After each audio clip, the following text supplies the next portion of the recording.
Молдокылыч Шамыркан уулу. Молдокылыч Шамыркан уулу 19-20 кылымдардагы кыргыз кол жазма адабиятынын эң ири өкүлдөрүнүн бири. Молдокылыч 1866-жылы Кочкор өрөөнүндөгү Бугучу деген жерде жарык дүйнөгө келген. Анын атасы Шамыркан айтылуу Төрөкелди баатырдын тун уулу болгон.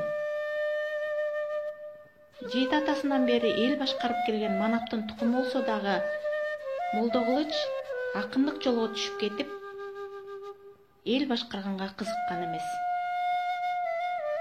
Жаштайынан ал атасы Шамырканга окшоп өтө чыйраак, зирек бала болуп чоңойгон.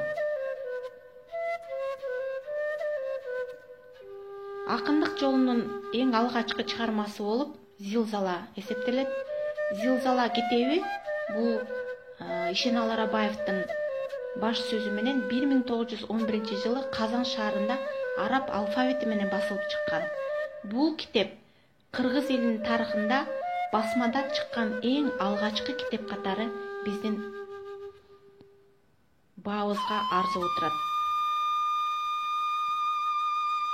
Чыгармалары абдан көп. Чүй баяны, Кермет оо, Канаттуу, Кол казал, Кара кочкор, Кыз жигит, Мал казал, Жатакчылар, Чүй канаттуулары. Мына азыр сиздер көрүп турган китеп бул Канаттуулар деген чыгармасынын латын тамгасы менен басылып чыккан китеби. Ошондой эле Молдокылыч сатираларды, санаттарды жазган. Белгилүү сатиралары Бүркүттүн тою, санаттары болсо Зар заман. Ошондой эле Молдокылычтын Буудайык жана Чүй канаттуулары деген чыгармалары бул өтө терең философиялык мааниге ээ. Бул чыгармаларда табиятка каршы баруу адам баласы үчүн трагедия деген өтө терең ойду, философиялык ойду камтып турат. Молдокылычтын чыгармалары өз убагында кара сандыкка катылып, окууга тыюу салынган.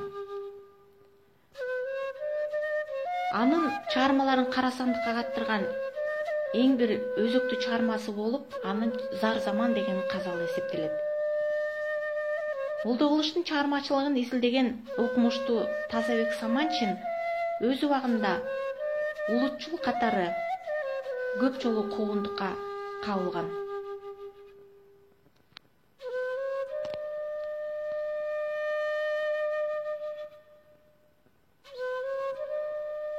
Молдокылыч өз заманынын эң билимдүү адамдарынын бири болгон.